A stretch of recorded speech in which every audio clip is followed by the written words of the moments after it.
Good afternoon. Hey. Welcome. For those of you unfamiliar with this, I'm Mike Quigley, and I've had the pleasure of teaching this class. But yes, this is a class. It's the last, excuse me, the last day of class for the first time contemporary U.S. intelligence.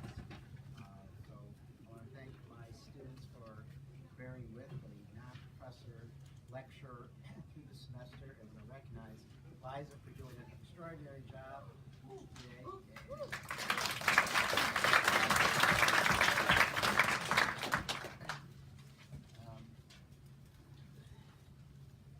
Part of teaching the class at this time, and part of the emphasis was teaching what the intelligence community does and why it matters through the prism of the Russian investigation that we're all living through. So we've had numerous guest speakers toward that end, from the former acting director of the CIA, Mike Morrell, to the former DNI Clapper, who was here recently to talk about these things. Because again, the key aspect here is to teach this all through the prism of the Russian investigation. Right? What struck me initially was Russian meddling in the democratic process. Now, meddling sounds like a really weak word for what we're talking about here, right? I'm old enough to remember Watergate. The most important investigation of my lifetime up until that time. I would suggest that this is far more important than Watergate. It will have greater, more profound implications on our life and on the abilities and the independence of the Justice Department and the intelligence community. So that's why we tried to teach the class through that vein. And in some respects, we're a long way through this investigation, but in other respects, we're likely to be just at the beginning. And clearly, there's the prospect out there of a constitutional crisis. I like to think that people would think of this as a constitutional crisis, because some people say, well, when you're driven off the cliff, it's past crisis stage when you're off the cliff. It's crisis stage when you're speeding toward the cliff, and no apparent comprehension of this. At least three elements of the investigation: the Senate Select Committee on Intelligence ongoing investigation, much more bipartisan basis. The now halted House Select Committee on Intelligence investigation, temporarily halted, soon to be restarted in January, and then obviously the Special Counsel Robert Mueller's investigation on that basis. And they're involved and intertwined to an extent. Mueller's obviously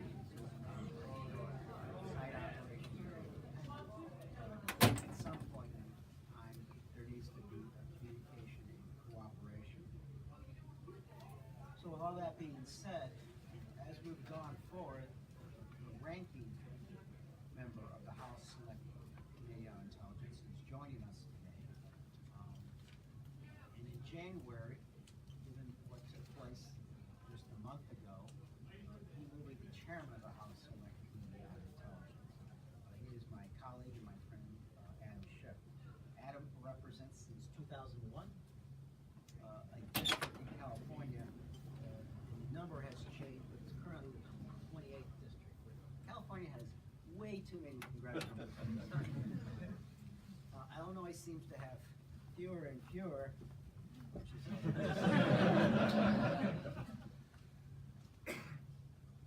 what it is for now. Adam graduated from Stanford University with a BA and a Harvard Law School. So we stress the point that he somehow missed the middle of the country in this extraordinary university that we're at today. But let me put it this way. Given that the Russian investigation is the most important investigation of our lifetime, it is not just how that investigation goes forward, it's how it's described to the American public. And both of those things are going to be centerpieces of the agenda that Chairman Schiff's going to have to address. No one is prepared for what we've gone through since this began in mid-16 prior to that election. It is hard for me to describe exactly how difficult it's been so far, but you have a pretty good idea how challenging it will be in the future. I will say this about our country. Extraordinary times, difficult times, somehow bring out the best in our country, and those who are extraordinary and have amazing abilities. That has been true with my friend these last 2 years. I have a lot more faith in the process, given how the American public has reacted to it so far. But I would say there are a few that are as respected, seen as thoughtful and as intelligent as my colleague. And he has his work cut out for it. I look forward to working with him today. And I'd like to welcome our friend Adam Schiff.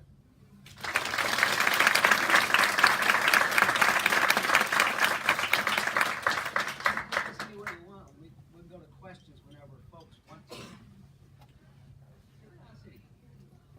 Did you first get any notion of what the Russians had done? And at what point in time did it occur to you just how big a deal it was? Well, first of all, Mike, thank you very much for inviting me. Can you hear okay? Oh, terrific. Thank you so much for inviting me in. You've got a fabulous professor. You've got an amazing representative in Congress. Those of you that may be lucky enough to live in Mike's district.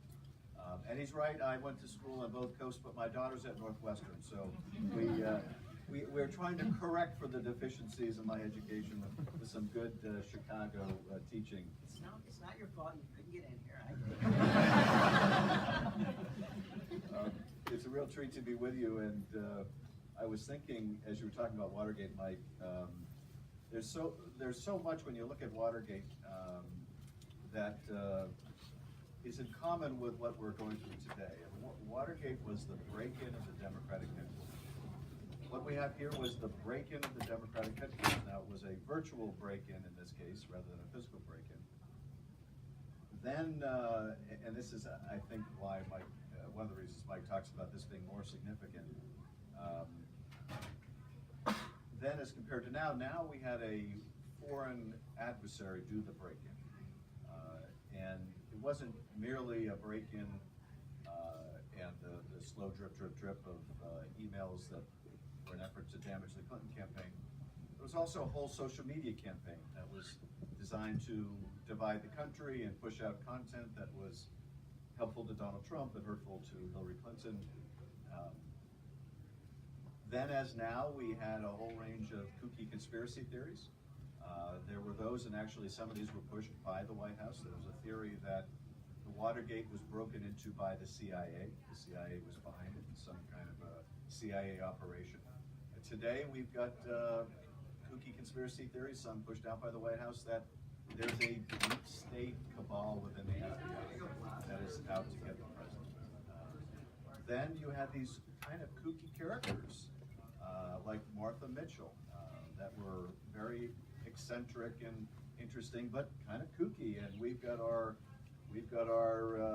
George Papadopouloses, and we've got our Carter Pages. We have our ladies. Yes, we do. We certainly do. But there's some very notable differences too. And one of the very notable differences is what ended up being seminal in Watergate is they had tapes, tape recorded conversations. There was a lot of evidence then, even prior to the revelation of the tapes. John Dean, who's now become quite a celebrated commentator, was not so celebrated at the time. He had an encyclopedic memory and was able to recite chapter and verse about what Nixon knew and when he knew it, and conversations that they had. And we have our cooperating witnesses too. We have Mike Flynn, who will find out a bit about what he has to say when he is sentenced later this month.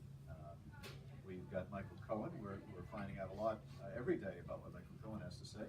We have some we thought were cooperating, but we're secretly double dealing, like Paul Manafort. But it wasn't until there were actual recordings that things really changed. We look back on Watergate as a time when there was a much more of a bipartisan ethic in Congress, and Republicans were the ones who ultimately called for the president to step down. None of that happened really until there were tapes. And interestingly, and I find this to be completely Trumpian, but it was something Nixon did. When the tapes came out, of course, they fought providing the tapes to Congress, and they fought the release of the tapes. The tapes were grainy. The tapes were staticky. They didn't have quite the technology that we have today, either to do the recording or to be able to cancel out the background noise in the recording. And so Nixon proposed that, and I think it was a conservative old Southern Democratic senator, I want to say James O. Eastland from Mississippi, proposed that Eastland listen to the tapes and tell everybody what they said. Now, Eastland was famously hard of hearing. So Nixon picked someone who was practically deaf to be the interpreter of the tapes. You could see Donald Trump doing that. Now, one of the reasons they picked Eastland was a conservative Democrat, aligned sometimes more often with Republicans than Democrats. So he was a perfect choice, a deaf, conservative, Democratic senator. But here's, I think, the most significant difference between then and now. Nixon didn't have Fox News. Had Nixon had Fox News would have been out there every day saying, Eastland is a perfect choice. He's respected, he works in a bipartisan way, and the reason the Democrats don't want this perfect solution to the issues of executive privilege, this compromise, is because they know these tapes contain nothing incriminating. That's what you would be hearing every night on Fox News. And this, to me, points up one of the great challenges of our time, which is we now get our news from such different places, and it's very difficult to find any meeting of the minds when we're all living in our own information bubbles. And I think this may be one of the most difficult challenges going forward for our democracy, the simple fact that people choose their news by choosing their channel. People get their news curated for them on social media now to an even greater degree, and it has, I think, the effect of making it very difficult for us to talk to each other. But as Mike was saying, we're going to pick up where we left off, and indeed, we never came to a complete halt in the investigation. What happened about 6 months ago was the Republican members made public with that which had been private, and that is they had long since lost interest in what the Russians did or how they did it or what the Trump campaign role was, and put their entire focus on investigating the investigators, on investigating the FBI and the Department of Justice, and doing anything they felt would essentially smear law enforcement to the benefit of the president. But we continue to bring in witnesses. Now, it's difficult to bring witnesses in when half of the committee doesn't want to participate and you have no subpoena power. So there have been a limited number of witnesses that have been willing to come in under those circumstances. But nonetheless, we have had witnesses come in. We have been receiving documents even after the majority left the room. But when we take over in a few weeks, we'll have the power then to compel people to answer questions that previously didn't want to. Yeah, there were those who, when asked, to say, I'm not going to answer that question. in a very partisan manner, and they think of it as in personalities. But you did see the bipartisan reaction on the Senate side recently because of Mr. Cohen's plea deal, right? He acknowledged that he lied to Congress. That should wake everybody up, right? It's not just that you're just lying to the Senate Intel Committee or to the House Intel Committee, you're lying to Congress. And they ought to be very, very concerned with anybody who believes that. And it should bother them, in my mind, just as much when Eric Prince refused to answer my question about his trip to the Seychelles, and who just happened to be there at the time. Well, you can't do the investigation that way. I think they understood that. I think the majority of the witnesses understood that the chairman of the committee had their back, and if there was de facto or jury by their rules gag order, they were going to follow it, and they didn't have to worry about it. There weren't going to be any consequences. So I'd like to think that would change things. But I was curious. Back, when did you first get? Oh, I'm sorry. When were we getting free first? Well, in the early to mid-summer of 2016, we started getting reports. I'm a member of what's called the Gang of Eight, which Mike probably talked to you about, but it's the top House and Senate leadership and the leadership of the two Intel committees. Those 8 members get briefed on certain things that the intelligence community feels are essentially the nation's closest held secrets. And so if you look at the Congress and the relationship between the intelligence community and Congress, all of the members of the Congress have the ability to access certain classified information. The members of the Intel committees have access to a wholly additional set of more compartmented intelligence, and then the Gang of Eight has access to a different level. And so I had briefings in the summer of 2016 about what the Russians were doing and what we were seeing early on, as did the other 3 leaders of the Intel committee. So Devin Nunes is the chairman, Senator Feinstein, who was then the ranking Democrat on the Senate Intelligence Committee, and Richard Burr, the chairman in the Senate. And what Senator Feinstein and I saw was so concerning to us that we wrote to the intelligence community and urged them to go public with what we knew, even if it was incomplete, that the public needed to know that a foreign power was trying to mess in our election. Now, at that point, the Obama administration wasn't prepared to discuss publicly what we were seeing. And as the weeks of summer went on, and we saw more and more, my concern, as was the case with Senator Feinstein, grew and grew. And ultimately, we could not prevail in the Obama administration to go public. Our GOP colleagues didn't share the same concern, and whether that was because what we were seeing was so slanted in one direction, or for other reasons you would have to ask them. But nonetheless, they didn't see the same imperative of reforming the country that we did. We took a very unusual step, which I had never done before and I've never done since, which is Senator Feinstein and I drafted a statement that said essentially, on the basis of the classified intelligence that we're seeing, this is what's happening. Russia is interfering in our election. Now, we often will opine on our personal views on things, but we're not privileged to say what we are seeing as a matter of what we're being briefed on a classified basis. So we had to go and vet this statement by the intelligence community to make sure that it did not disclose any source or method. And so it was the kind of strange situation where we were going to the intelligence community essentially for authorization to release information that the administration itself did not want to talk about. And ultimately, we got our statement vetted, approved, and we put out our statement. But it's one thing for 2 Democratic leaders of the Intel committees to say something. It's quite something different if the President of the United States says something. It tends to get, obviously, far more attention and be viewed in a much less partisan perspective.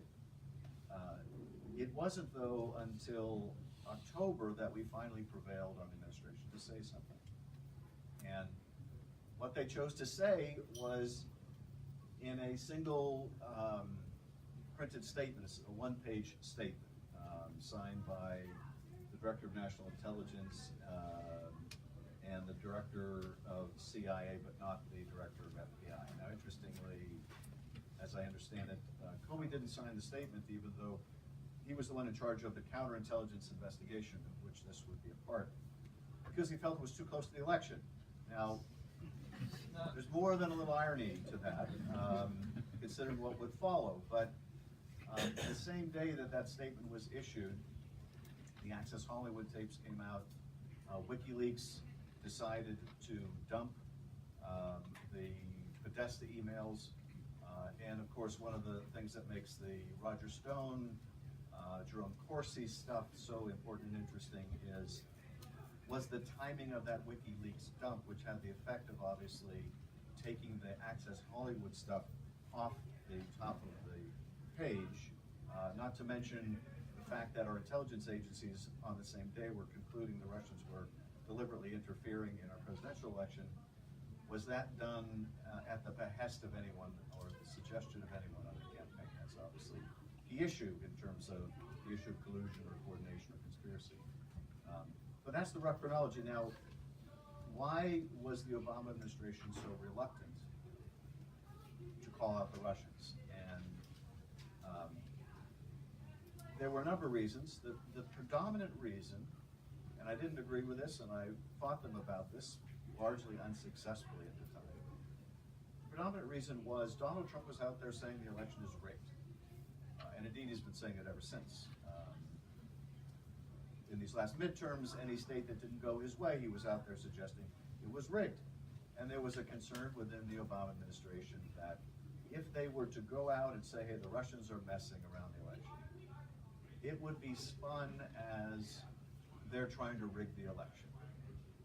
That the president is weighing in because he wants to help Hillary and thinks it would be helpful to Hillary to say that the Russians are helping Donald Trump.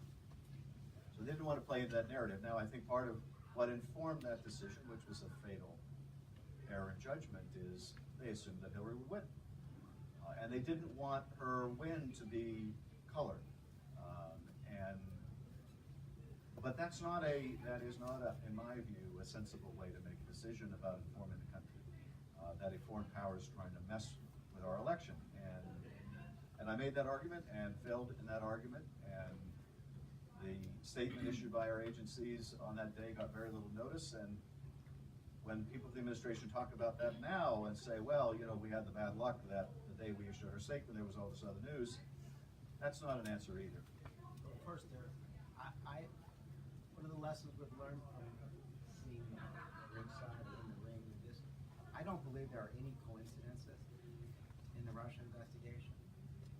But what I want to ask is, interjecting there is, other than the president, who do you think in the White House was supposed to be involved in the decision described? Who was there deciding this? Because it's a political decision at the same time.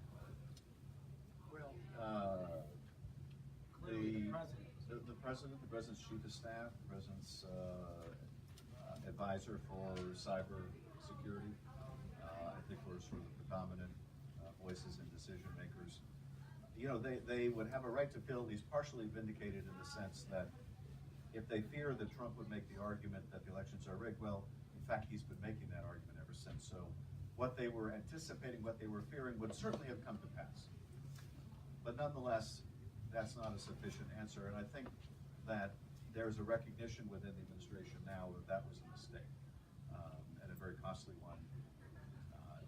The intelligence community has now adopted, I think, a different policy, and in fact, we worked in our committee on legislation that we couldn't get passed because this whole Russia issue has come to have such a partisan cast to it, but we introduced legislation to try to compel the intelligence community administration to alert the voters so many days prior to the election if they discover foreign meddling in the election. And if there's a mandate that be done, that does relieve some of the pressure on an administration in that position, because they can say, I'm following the mandate of law to inform the country. And It's interesting, Secretary Mattis just talked about the fact that the Russians were, he said Putin is a slow learner, and they were attempting to meddle in the midterms. To whatever extent remains to be seen, but clearly the battlefield is still. So, this is your class. I want to afford you every opportunity to ask questions. We want to use a mic or just have people moving it out.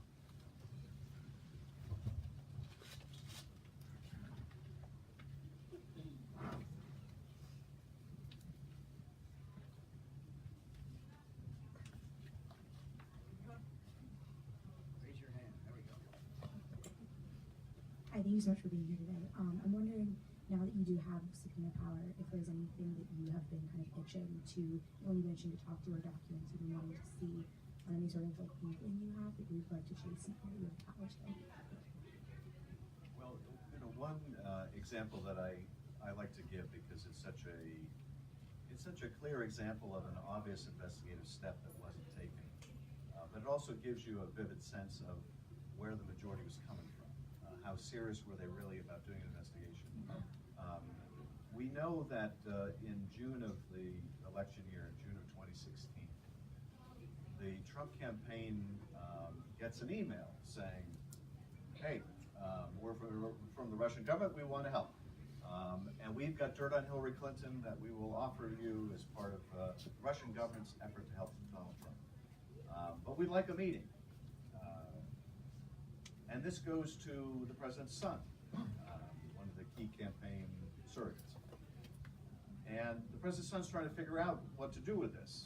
Is this real? What do the Russians have? And should I take this meeting? Should I bring the campaign chairman to the meeting? Should I bring my brother-in-law to the meeting? This is at a time in which Trump is the presumptive nominee but has not sewn up the nomination. People are going to fight this at the convention. And as Mike can tell you, because we've both been through difficult races, the most important thing you have at key times in the campaign is your time. And you have to make decisions, and is it worth having these top campaign people take this meeting? So Don Jr. calls Amin Agalarov to find out, is this real?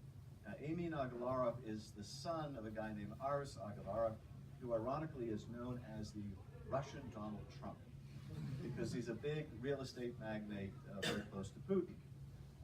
And they worked on the Miss Universe pageant, so they had a prior relationship. And this is what the Russians do when the Russians want to make an overture, or their intelligence agencies want to make an overture. They don't necessarily send a card-carrying member of the SVR, their CIA. They use their oligarchs as an extension of their power. So Don Jr. calls Amin Agalarov, and Amin Agalarov calls Don Jr., and the point is, do we take the meeting, and what's this all about? And sandwiched between those two calls, between these two sons, is a call from a blocked number. Now we know that Donald Trump used a blocked number during the campaign.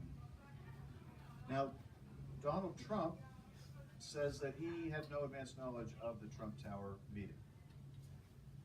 But of course, Donald Trump said there were no Trump Tower meetings.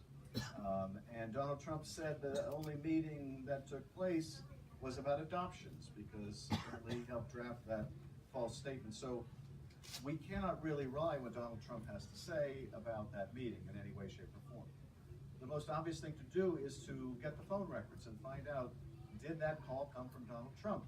Because I have to say, it's practically beyond imagination that if Donald Trump spoke with his son in between calls to Amin Agalarov, that the subject would never have come up.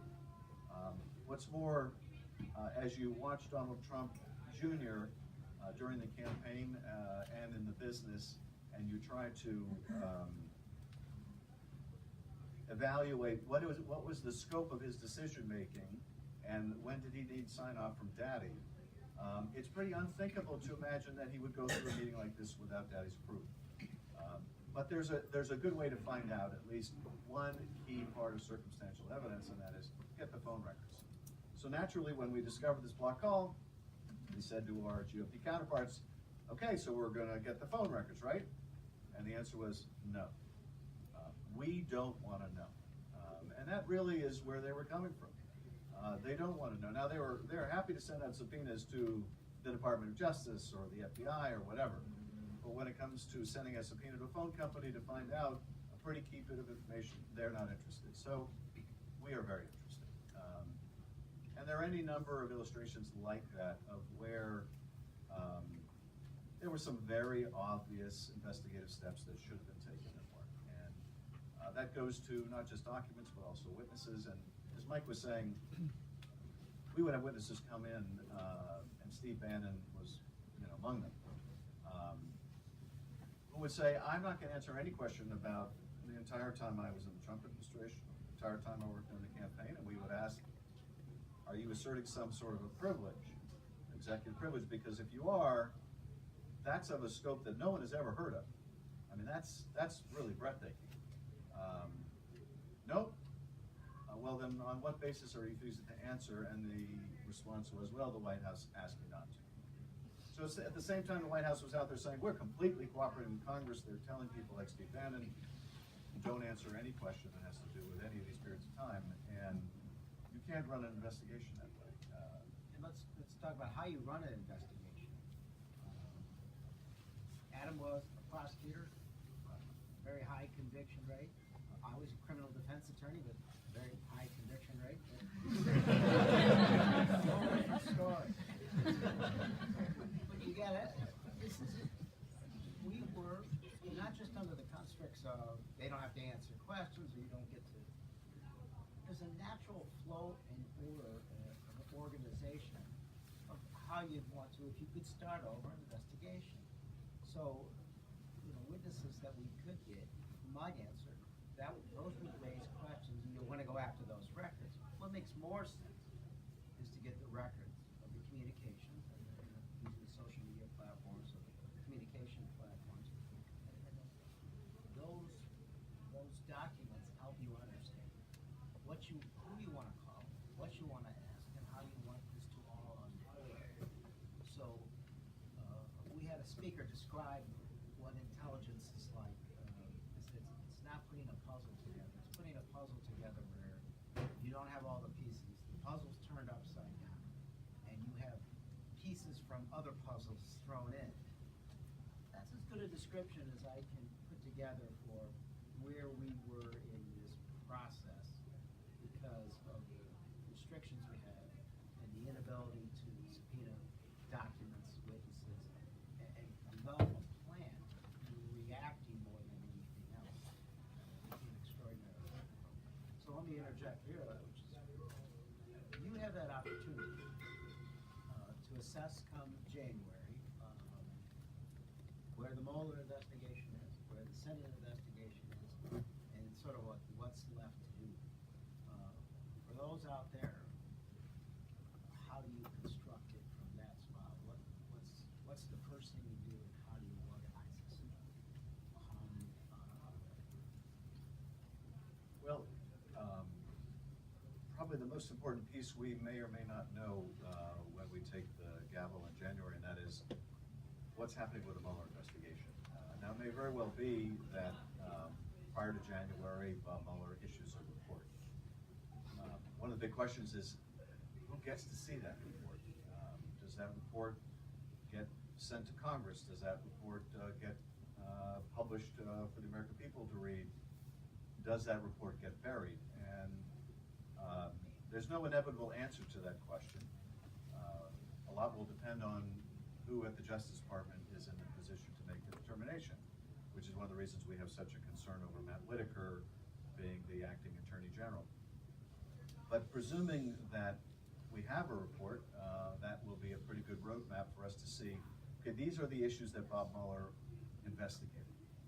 And these are some issues that he did not investigate, for whatever reason. And one of the jobs that Rod Rosenstein, as the Deputy Attorney General, has had, although it's now unclear whether it's still his job or it is Matt Whitaker's job, is to decide the scope of what Bob Mueller would investigate. So one of the issues that has always concerned me is when you look at what's most threatening to the country. To me, what would be most threatening to the country is, do the Russians possess any ongoing leverage over the President of the United States?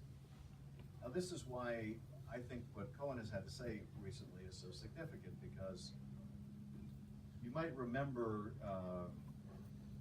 the issue with Mike Flynn, the erstwhile National Security Advisor. The issue with Mike Flynn was that he lied about conversations he had with the Russian ambassador regarding sanctions, and Sally Yates testified that that put him in a position where he was compromised. Because, of course, what he was lying about, the Russians knew he was lying about, and therefore the Russians could hold over his head. Well, what we learned from Michael Cohen recently is that the president and his associates, including Michael Cohen, were misleading the country about their effort to pursue a business deal in Moscow over this Trump Tower. That a deal they said ended in January of the election year actually went through the middle of that year, through June of 2016. In fact, through the day on which it was first appeared in the press that the Russians were intervening in the election and hacked the emails. That means that at the same time that candidate Donald Trump was the presumptive Republican nominee and was out there publicly advocating that we do away with sanctions on Russia, that he was privately trying to negotiate a business deal and asking the Kremlin's help with it. Now, the president really recently described that as very legal and very cool. I don't know whether that's legal. It is certainly not very cool. It is completely unethical. It is deeply antithetical to our national interests. It is the most concrete conflict of interest you could possibly imagine. These are the kind of things when you're working on counterintelligence that are a total nightmare. And one, persistent question for me has been, is this it? Or is there more? There have been recurrent allegations of money laundering by the Russians through the Trump Organization. Now, if the Russians were laundering money to the Trump Organization, and at times the president's sons have said when they didn't have the same incentive to obfuscate, we don't need to get money from U.S. banks, which wouldn't lend them anymore because they're unscrupulous business practices, because we get all the money we need from Russia. It's a bit like what you have seen recently when they play the clips of Donald Trump saying, oh, I get tens of millions of dollars from the Saudis. They buy my stuff, so of course I love the Saudis. And now, of course, he's saying the exact opposite. I've got no business interest with the Saudis. If the Russians were laundering money to the Trump organizations, that's far more compromising than any salacious videotape or any aborted Moscow Trump Tower deal. Because that's existing leverage, because that's something provable, it's something criminal, it's something that would not only affect his presidency, but would affect the financial stability of his business, and there's nothing he cares about more than that. So one question is, did Bob Mueller investigate that? Is he investigating that? Has he investigated that? We don't know the answer, but I'm skeptical that he has. The president has tried to draw a red line and say, you shall not look at my finances. And up until now, it would have been Rod Rosenstein's decision whether he would permit Bob Mueller to do that. But we will want to look at things like that, which could leave the country exposed. Because I think we owe the American people an explanation that yes, it's true, or no, it isn't. But we have a right to know, we have in fact a need to know whether the President of the United States is acting in our interest, or he's acting in his economic interest, or he's acting because some foreign power has economic leverage over him. So we will look at what Mueller was able to do, and we'll look at what we were finding at, we'll look at what the Senate's been able to do, and have to prioritize what is left. I'm often asked, what prepared you to be part of this investigation? Like make case, I'm a Harris School graduate. I'm a defense attorney. These are all things that prepare you to deal with this. But said, I don't know if anything prepares you for the magnitude and the importance of this investigation. But the other day, when the story came out alleging that they were going to offer President Putin the penthouse suite in the Moscow Trump Tower, right? I'm from Chicago. I'm home now, folks. Because they said Nader said that this was marketing. I go, that's marketing. Chicago, that's just a bribe. At least I know what we're talking about now. 37 years in the business here. Someone over here.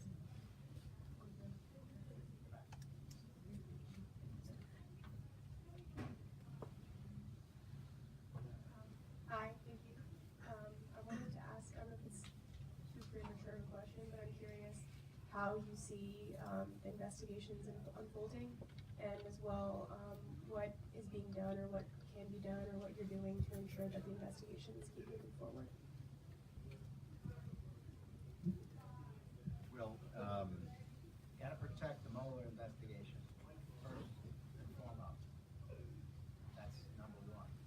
Number two is what Adam's able to do, critical importance on the House.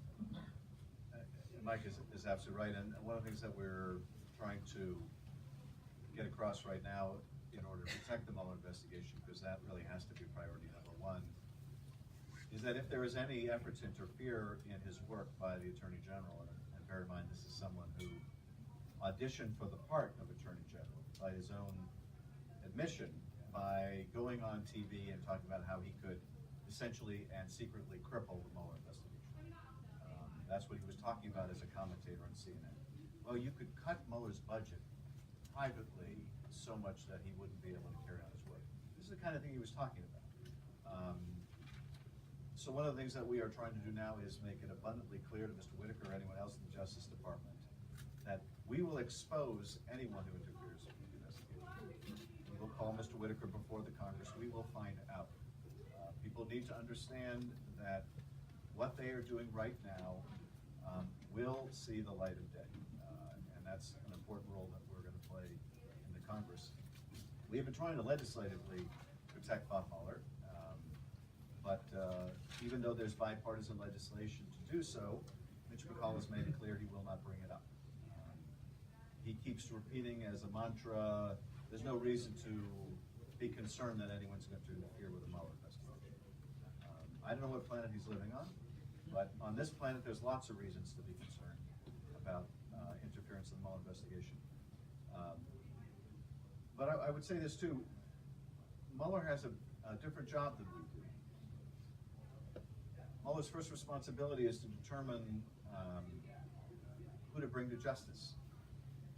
And most of the speaking that Bob Mueller is doing is in the form of indictment.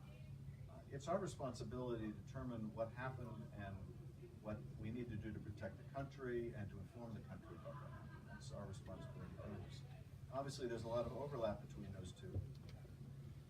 And Bob Mueller, in many ways, is much better situated to do both, because while yes, we have subpoena power and we have an investigative capability, I would never pretend that it is in the same league with Bob Mueller. Bob Mueller has at his disposal the entire FBI to go out and interview witnesses, to fan out across the globe.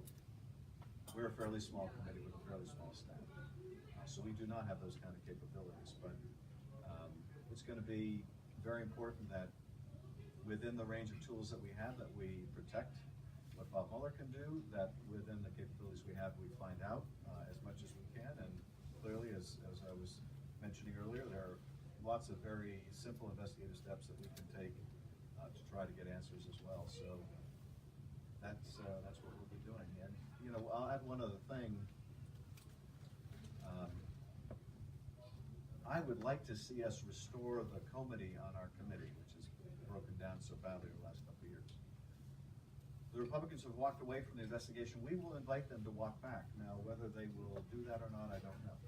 They may decide there's a different calculus now, that they're not running the committee and we have the subpoena power. They may decide it's better for them to be in the room. But I would like to see us get back to a more regular order, even if we're not going to reach agreement on certain aspects of the Russia investigation. There's still a lot of other very important work of the committee. The good news about our committee, and there's been a lot of good and bad all around, the good news about our committee is even through the worst of our differences on Russia, we have made the decision that we will compartmentalize those differences and we will not allow it to interfere in essentially the bread and butter of our committee, which is oversight of these massive agencies. To make sure that they're talking to each other, to make sure that they're following the law, to make sure they're protecting our privacy, to make sure they're protecting the country, to make sure that we're making the right investments in overhead architecture and human intelligence and signals intelligence. All of that work has gone on in a nonpartisan manner, even while you've been watching the midnight runs and all the rest of us. And it's going to be very important that continue. The other thing that is going to be important for us process-wise is there's a compact between the committee and the intelligence community. And the compact is this: you share with us your most deeply held secrets, and we will oversee your agencies, but we will respect the trust that you place in us. We will not abuse the information you give us, and we certainly won't abuse it for a partisan political reason. Now, when the majority pushed out the Nunes memorandum, if you remember the Nunes memo saga, it was the most spectacular breach of that compact because the majority used the never-before-used House rule that allows the Intelligence Committee to essentially make public classified information. There's a good reason why that rule has never been used. We're not really the best position to determine when release of information will jeopardize sources and when it won't. But that, I think, really, for the intelligence community said, we cannot trust this chairman, which means we cannot trust this committee. So we're going to want to restore that trust and make sure that the community understands that we will never abuse it that way again. Because as a practical matter, we really can't do our jobs without that trust. They're massive agencies that are in the business of keeping secrets. And you can imagine how easy it would be for them to play hide the ball with us if they wanted to. Because you can answer questions very accurately and yet very misleadingly. If the questioner doesn't know the right question to ask. And not knowing what you don't know, it's hard to always know the right question to ask. So we often rely on the agencies to self-report when they have problems. But if they feel they cannot trust us, then they're going to be much less inclined to self-report. So restoring that kind of relationship and trust is going to be also an important part of our mission going forward. I want to interject here. Know what questions to ask. The fact that you don't have free reign to subpoena what you want and get information you want and get the answers you want, subpoena people in to be there in the first place, makes this a lot more difficult. When the transcripts are released, and some of them will be coming out, I think, fairly soon, I think you'll see this. Despite, in addition to the disparity between who's asking the questions and to what depth, I went back and, because of the plea deal, I reread the Cohen transcripts. And all I'll tell you is, the thing that struck me right away was, if you knew what you knew now, boy, you'd ask different questions. Because if you're restricted, it makes it much, much more difficult. Second, Adam mentioned the function of the committee in this, and that to inform the American public. As it relates to protecting the Mueller investigation, I would tell you, I think one of the most important things my colleague has done is protecting the Mueller investigation and the House investigation to the extent we could by how we've informed the American public, right? CNN, MSNBC, news stories, New York Times, Washington Post, and so forth. Countless. It's a lot of work. I will stress with you just how difficult it has been for the ranking Dem to keep members of the committee, our colleagues, and even just doing it yourself. It's not easy, right? You don't want to screw up. You don't want to make a mistake, because the president, quite frankly, could say something that's baffling and get away with it. We didn't have that ability. We don't have it. Our credibility is absolutely all we have. But I think you'll also note, if you go back and watch or continue to watch, particularly Adam speaking, I hear, why aren't you guys talking indictment, impeachment? You know, you're not strong enough. You're so damn calm, thoughtful. You know? My take on that is, Adam began by talking about how the country is polarized and how it gets its needs. And I think you have to reflect that when you talk about something this critical. So to an extent, I don't know that we are talking to our base. I'm not sure they need any more revving up. And I don't think the base on the other side is watching or listening. So we're talking to a significant number of people who haven't made up their minds, which seems mind-boggling to some of us, but it's real.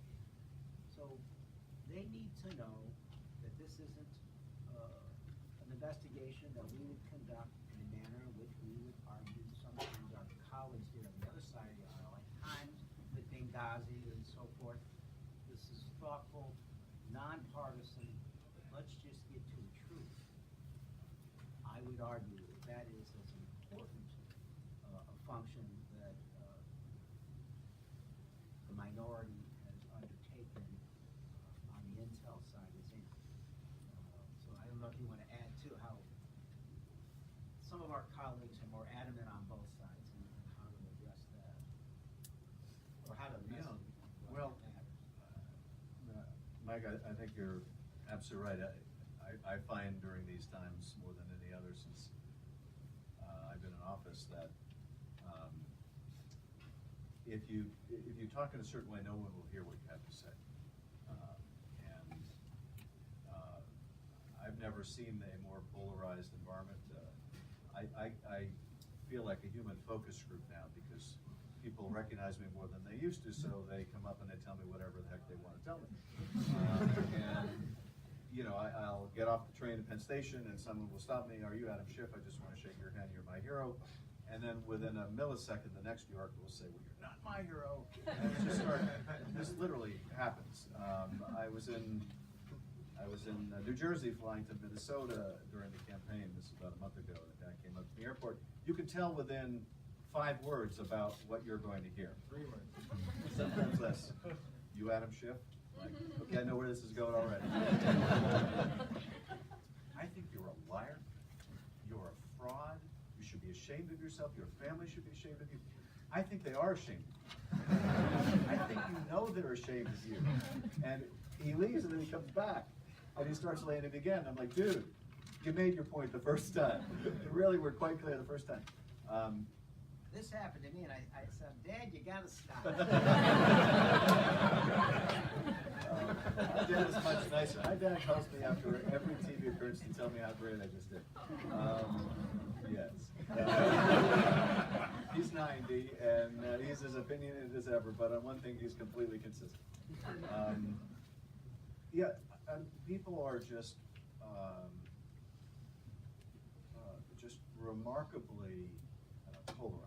And the other thing that really leaps out at me is how much people feel this viscerally what we're going through. I mean, I have people coming up to me all the time on the point of tears. They're so worried about what's happening. And I can tell that they want me to tell them it's going to be okay. And I do, because I think it is going to be okay. I generally feel that way. But I do feel a bit like a group therapist, because people, I think, quite genuinely feel that the democracy is trembling. And I feel that acutely myself. I'm optimistic we're going to get through it, but to me, what has made the foundation so shaky at the moment is not just that we have, in my view, a deeply unethical man in the Oval Office with no moral compass whatsoever, but that we've had a Republican Congress completely unwilling to stand up to him. It's the combination of those two things which has the situation so fragile. John McCain is gone, and John McCain occupied a singular place. One of the last conversations, and I got to know Senator McCain over the last few years by traveling with him. One of the last conversations we had, I said, I don't understand why there's not a single Republican in the House that feels they have a constituency to be the John McCain of the House. Why is that? And his answer was, well, if there isn't, they'll soon be calling you chairman. But I don't understand it. I mean, at one level, I understand the kind of raw political calculus. A lot of my Republican colleagues that come from conservative districts are worried about a Trump primary challenge if they get out of line. They're worried about what happened to Jeff Flake and what happened to Mark Sanford and what happened to Mia Love for not showing them enough love. And they're worried that even if they show them the most minor modicum of independence, that they'll have a primary challenge. I get that. At the same time, a great many of them could take him on and could not only survive, but could thrive for having the courage to do it. But even more than that, at the end of the day, why are they there? Why are you there if you're not going to be standing up when the country really needs you? Now, I don't understand why Paul Ryan wanted to be Speaker. I mean, Paul Ryan fashions himself as a Jack Kemp, fiscally responsible Republican. Well, that tax cut, which gave a massive amount of the nation's wealth to very wealthy families and companies, was the most irresponsible tax cut at the worst time. Is that why he ran for Congress? That's no tax reform. That's just a giveaway. And the ink was no sooner dry on that they were saying that after this $2 trillion tax cut, we have to cut Medicare and Social Security by $2 trillion because we can't afford it. When the president started calling the press the enemy of the people, they asked the speaker, what do you think about that? And his answer was, well, I'm a conservative constitutionalist and I support the First Amendment, and that's all I have to say. Now, I don't know what that means. I guess that means that if you're a conservative constitutionalist, you're conservative in your support for the Constitution when it's not particularly convenient. Because I don't get it. I mean, why be there? I think Jeff Flake is going to leave the Senate and feel that when he stood up to the president, that he was standing up for his kid's future. And I think there are a lot of my colleagues who are going to leave the Congress in shame. And when they write this chapter of history, they'll reserve some of the most damning language for this GOP Congress that did nothing when the rule of law was most at risk. Are you bringing the microphone over? The last time I saw President Obama in the White House was at the holiday party before they left. And I said, we miss you already. And he said, it's going to be okay. And I said, no, it's not.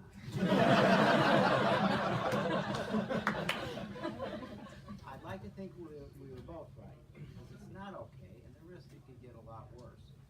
But I think what he meant was be okay if the right people, which is everybody, does the right thing. And it's absolutely never easy to do. It's easier to say than do. So don't get every opportunity in your future. Hi. Throughout this quarter, we've been talking about various aspects of the intelligence community, and with each speaker, it's always come back to Trump. But one of the things that a speaker a couple weeks ago said is that a colleague of his from another country has decided not to share intelligence with the United States because he is afraid of the Trump administration taking that intelligence and sharing it with countries that country didn't want to.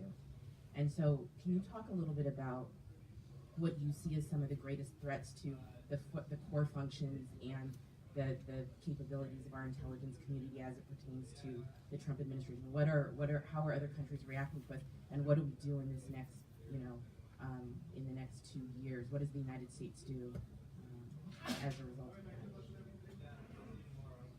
It's a great question, and I think it's certainly true that the attacks that the president has made on our intelligence agencies, the suggestion at times he's made that the Brits were spying on him, this has undermined our relationship with our sister intelligence services around the world. Now, they're not going to cut us off, most of them, because they're more reliant on us than we are on them. The reality is that I think we have the greatest capabilities, second to none. But we have blind spots, and other countries have great capabilities, and they have blind spots. But when we're able to share intelligence, we can see things that they can't, and they can see things that we can't, and together we're much more secure. So no one's cutting anybody off completely, but it does mean, I think, that certain of our allies are going to be having internal discussions. Can we share this with the Americans? What's the risk that this information would be compromised? Now, some of that goes on even in the best of circumstances, but I have to think those conversations are going on with a greater frequency, and maybe the results are not quite as good as they used to be. So there are real world impacts to this. I think that one of the other real world impacts is people cooperate with our intelligence agencies, and I'm not talking about fellow intelligence agencies of other countries, but individuals cooperate with our intelligence agencies for a variety of motivations. Sometimes they do it for money, sometimes they do it for ideological reasons because they don't like the repressive regimes of the countries in which they live.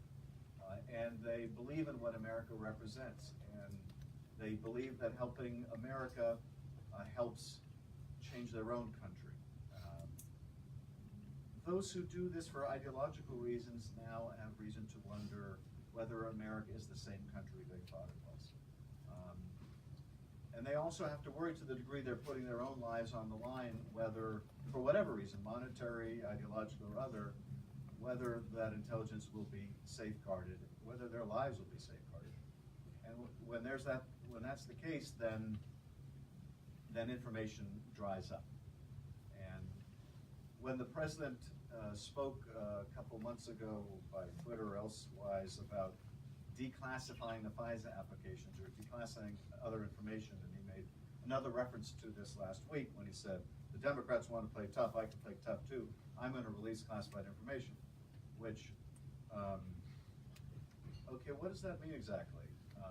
If Democrats do legitimate oversight, you're going to burn your own intelligence sources? For what? But anyway, when you talk that way, in there was that there was something that we would be coming after. yes, I mean, I think it's more the kind of follow-on to the Nunes memo stuff that I was going to push out earlier, but my own intelligence agencies and our allies pleaded with me not to. I'm going to do anyway. I'm going to burn them all. You know, that has real-world consequences should he fall through with stuff like that. And I'm sure what he's already done has had real-world consequences.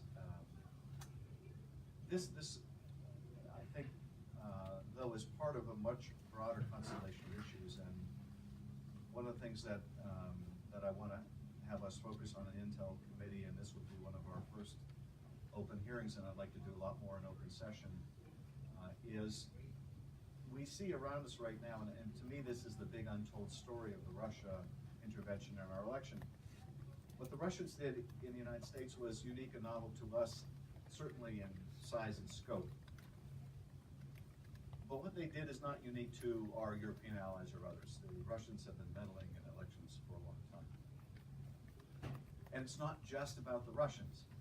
There is a rise of autocracy going on all over the world, much of which is aided and abetted by Russia, but also driven by completely other forces, driven by enormous economic disruption, driven by migration, driven by this rise in xenophobic populism. There's a real rise of authoritarianism around the world that is a threat to us. And it's a threat, in my view, every bit as real as a threat from North Korea or Iran or the rise of China or anything else. And in a normal world, America would be leading the fight to push back. We would be the champions of democracy and human rights. That has not happened because our president is making common cause with the autocrats around the world and disdaining our fellow democracies. And I think as long as that is the case, that it falls on us in Congress to take up that mantle, that we become the champions of human rights and democracy, which our president usually plays the leadership role. But I do think that broad phenomenon impacts your question, because if our fellow democracies think that our president doesn't have their interests at heart, that the Atlantic Alliance is breaking down, that he has more in common now with Putin than he does with Britain and Germany and France, then they're going to do two things. They're going to think, what can we share with him, with his administration? And they're also going to think, maybe we need to start hedging our bets. Maybe we need to start developing a stronger relationship with China, or maybe even Russia. If we cannot rely on our most reliable partner, maybe we need to start hedging our bets. And that's disastrous for us. It's disastrous for us. The degree to which the President of the United States is no longer the leader of the free world is a disaster for us, but it's a bigger disaster for people around the world. People still look to us. We still are the indispensable nation. People in Turkey, journalists in Turkey, and Turkey is now the leading jailer of journalists in the world. Journalists from their jail cells look to us. They're not going to look to Russia, they're not going to look to China, they're not going to look to Europe with all its problems, and people wondering how long is Angela Merkel going to be able to hang on, and what about Macron's numbers are going south. They're not going to look to Europe, they still look to us. Those who gathered in Tahrir Square look to us, and people who are the victims of mass extrajudicial killing in the Philippines look to us, because there's nowhere else to turn. And even while our president is praising Duterte, or the new leader in Brazil, the people in those countries still look to us, and they hope that what they see in the Oval Office is not indicative of a new America. They hope that it's an aberration. And I have to say, for our sake and the rest of the world, I hope it's an aberration too. Because we fought world wars over preserving people's freedom, and we felt that the world was on this inexorable path to greater liberty and the right to associate with whom we would, and speak our piece and love whom we would. And now we find we're at an inflection point where we cannot say with confidence that the next generation, or let alone the next year, people will live in more freedom than they did the year before. This is, I think, one of the preeminent challenges of our time. It's an ideological struggle no less important than when it was capitalism versus communism. It is now authoritarianism versus democracy. And at our peril, we consider that somehow this is on autopilot. It's not on autopilot, and that's become all too abundantly clear. So I think your question really gets to a much broader phenomenon that affects how people look at us and how people learn to work with us, and what we're called upon to do. We probably have time for one more. While you go with the microphone, I just want to add, it's instructive. Think of all that led up to the Second World War and the issues of isolationism, the discussion that Adam just gave us. FDR in his closing days of his last inaugural says the simplest thing, quoting Emerson, it's the essence of what he said. He reminded us that the only way to have a friend is to be one, and we are not friends anymore on the world stage, and it will have profound implications militarily, economically, the intelligence we get, and how safe we are. Hi, thank you so much for being here, Congressman Schiff and Congressman Quigley. My question has to do a little bit, we were talking about the trust that you, as in your role in the committee, have in the intelligence community. And when you look at the history of the intelligence communities, there are places where they don't really deserve our trust, right? With the impunity they act towards investigating, targeting Black civil rights activists in our own country, or rightful elections abroad that are disturbed by our own intelligence communities, right? I guess, what kind of skepticism do you bring to your work with the intelligence community, and what role do you play, do you see, to make sure that they're acting with this image of a greater America that you were holding towards, or this wonderful image of America that you're pointing to, which clearly the intelligence communities don't always hold on. Thank you. Well, I really appreciate the question, and you're absolutely right. We need to bring a healthy degree of skepticism to our oversight, and I think that's vitally important.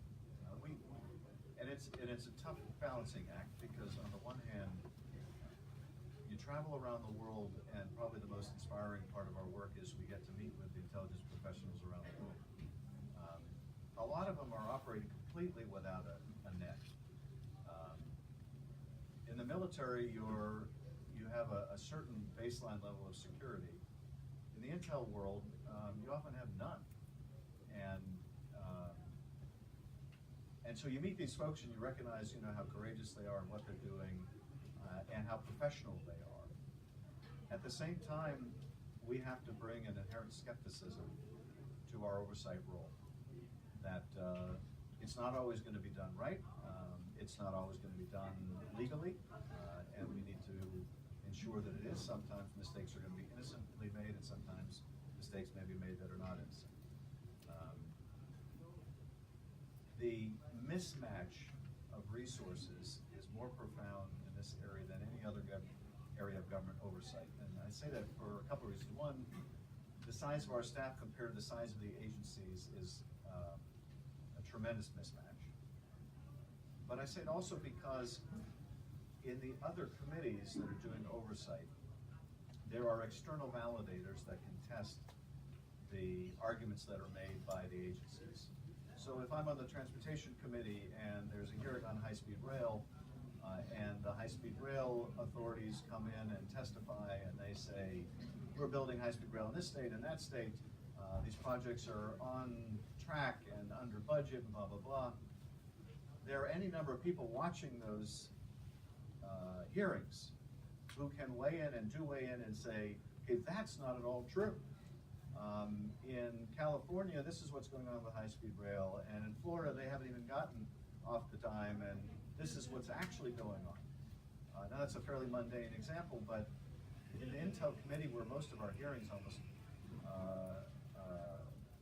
I would say probably 90% of our hearings are in classified closed session, there's no one there to say, okay, that's not right. And so this gets back to what I was mentioning earlier about you really have to know the right questions to ask. And you also have to, at times, rely on whistleblowers. You have to be able to distinguish between whistleblowers who are genuine whistleblowers and whistleblowers who have some other motivation. None of that is easy under the best of circumstances. But you're absolutely right, there are any number of committees over time that have a problem where they are captured by the industries they are overseeing. They come to see the world through the perspective of either the agencies or the companies or the sector that they're overseeing. Because you're spending that much time with them and you start to view it from their point of view. That's a really dangerous thing to do. Now, we have term limits on our committee. That's one of the reasons we have term limits. But that in itself is a bit of a Hobbesian bargain, because it means that once you've gone through the years necessary to really understand how these agencies work, you're rotated off the committee. And in a way that perpetuates the institutional advantage of the agencies that are not rotated away. But it is designed, the purpose of that limit is designed to make sure that people maintain a distance and a skepticism, even while they have admiration for the courage of a lot of the people working in that seat. I look forward to a time when we get back to our oversight functions. One of the primary functions, right? we have to, because it's so important, to focus on this investigation. I would love going back to our primary function of keeping our country safe, the oversight of these agencies, because we've seen a great sins that took place in the past, and they don't help us in the world, and they don't keep us safe, and that's not who we are. But one of the part of the collateral damage of what's taking place is the partisan nature. It's torn the community apart. It's torn the committee apart in Congress, and it's harder for us to do that. So it's an excellent question, and we get it. But we are so focused on this, it certainly takes time away from it, and the partisan nature makes it hard to do this. People aren't asking questions. All too often, they're asking them for partisan reasons. I want to give our speaker a few moments for closing thoughts. Mike, thank you very much for teaching the class, and thanks for inviting me. And apropos of that last question, I hope that some of you will consider going to work in one of the agencies. How do they apply to work with a committee? Oh, well, send Mike your resume.